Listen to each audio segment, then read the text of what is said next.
भारत भूमि को वीरों ने अपने खून से सींचा है, तभी तो यह भूमि सोने की चिड़िया बनी।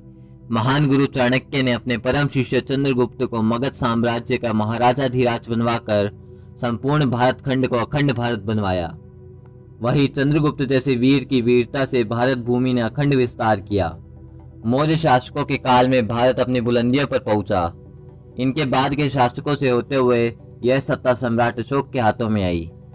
सम्राट अशोक बहुत ही वीर पराक्रमी और हठी योद्धा सिद्ध हुए। इनका शुरुआती जीवन क्रूरता से बीता। इसी क्रूरता की वजह से भारत भूमि विश्व भर में पूजे जाने लगी।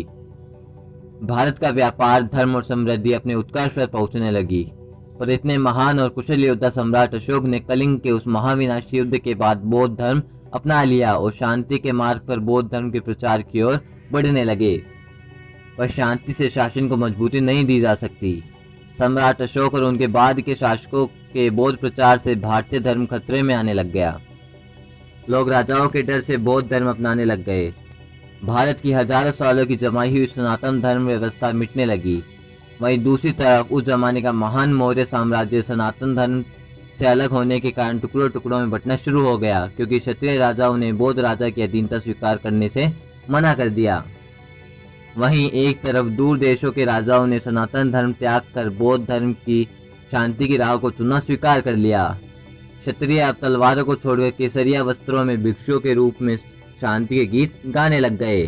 भगवान बुद्ध के संदेशों को दुनिया के हर राष्ट्र तक पहुंचाने के लिए राजाओं ने धन देना शुरू कर दिया। यह कुछ हद तक सही भी था कि भारत का धर्म दुनिया पर छाएगा, पर एक राष्ट्र के तौर पर देखें तो यह सुरक्षा को खतरे में डालने वाला निर्णय सिद्ध होने लगा।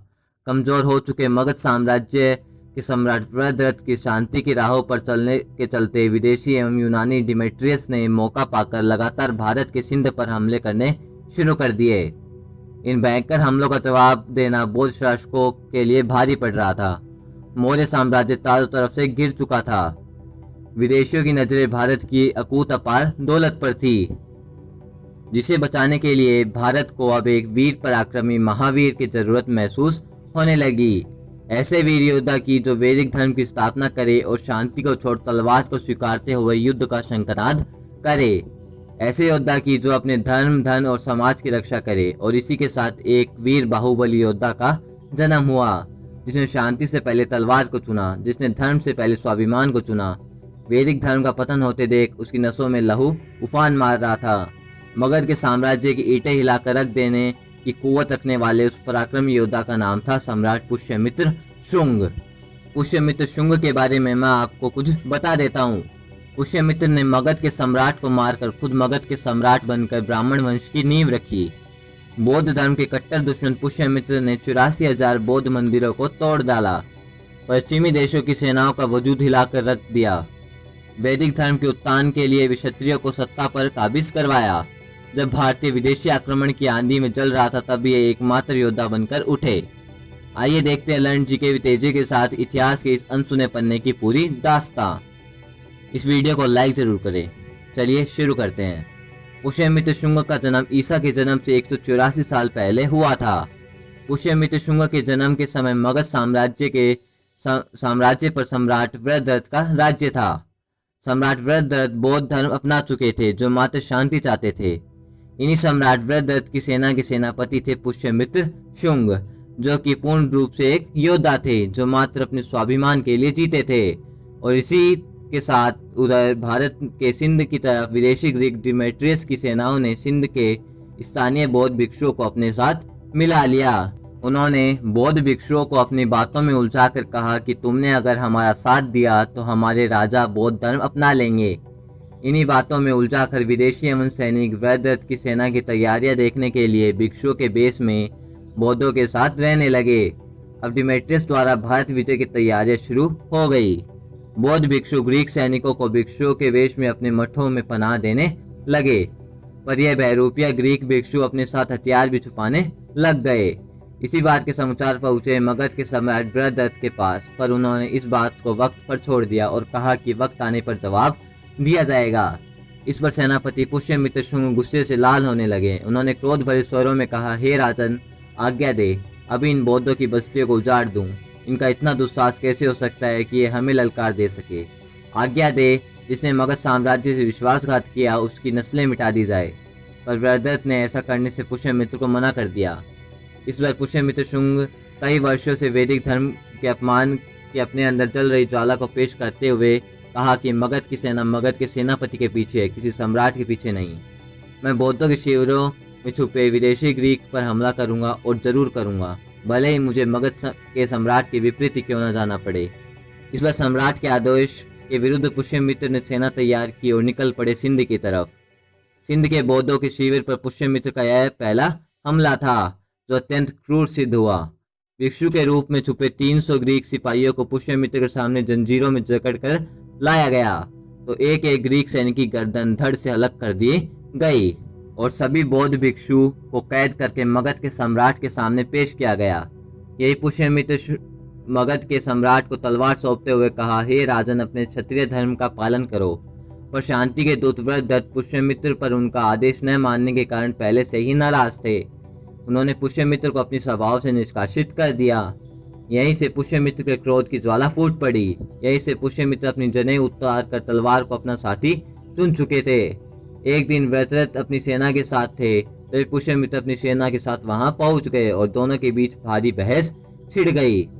बात इतनी बढ़ गई कि वृहदत्त ने पुष्यमित्र पर हमला कर दिया। इसी का जवाब में पुष्यमित्र ने अपनी तलवार निकालकर एक ही बार में वृहदत्त को 2 टुकड़ों में चीर दिया। यहीं से मौर्य वंश को समाप्त करते हुए पुष्यमित्र शुंग ने शुंग वंश की स्थापना की। इसी के साथ पुष्यमित्र ने ललकार देते हुए खुद को मगध का सम्राट घोषित कर दिया। पुष्यमित्र की घोषणा के साथ बौद्ध राजाओं पर मानो अंधकार के काले बादल छा गए। पुष्यमित्र ने सम्राट बनते ही सबसे पहले क्षत्रियों की शुद्धि का काम शुरू किया और अपनी सेनाओं में क्षत्रियों को जोड़ना शुरू कर दिया और इसी सेना के साथ निकल पड़े पश्चिम की तरफ और भयावह हमले के साथ मिनांडर की सेना पर ऐसा दावा बोला कि मिनांडर युद्ध का मैदान छोड़कर भाग निकला।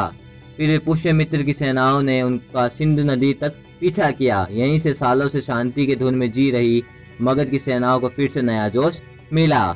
उधर पुष्यमित्र शुंग के पुत्र अग्निमित्र ने दूसरी सेना की कमान संभालते हुए दक्षिण के राजा यज्ञसेन पर हमला कर दिया और विदिशा सहित दक्षिण के अधिपति बनकर चारों ओर वैदिक धर्म की पताका लहरा दी। यहीं से आसमानों में फिर से वैदिक धर्म का बिगुल बजने लगा। भारतीय बौद्ध राजाओं को नजरबंद कर दिया गया। सभी राजाओं पर एक छत्र शासन स्थापित करते हुए पुष्यमित्र शुंग ने तेजी से हिंदू धर्म का पुनः विस्तार किया। लगातार जीत के बाद पुष्यमित्र ने समाप्ति की और जा चुके हिंदू वैदिक धर्म को पुनर्जीवित करने का काम किया। लाखों बौद्ध बन चुके हिंदुओं को फिर से हिंदू धर्म में लाया गया। पुष्यमित्र शुंग ने 3 बार अश्वमेध यज्ञ करवाते हुए खुद को अखंड भारत का आर्य सम्राट घोषित कर दिया। पुष्यमित्र शुंग ने बौद्ध धर्म के लिए दी जाने वाली राजकीय राशि बंद करवा दी। पुष्यमित्र कुछ हद तक बौद्धों से नफरत रखते थे, क्योंकि उन्होंने देखा कि कैसे उन्होंने डिमेट्रियस की सेना का साथ देकर मगध साम्राज्य को धोखा दिया। इसी कारण उन्होंने बौद्धों को शरण देना भी बंद कर दिया। लेकिन कुछ भी हो, अपने 36 वर्षों के शासन के दौरान पुष्यमित्र शुंग ने वैदिक धर्म के संपूर्ण भारत में पताका फहराई और संपूर्ण बौद्ध बन चुके भारत को फिर से वैदिक भारत बनाया।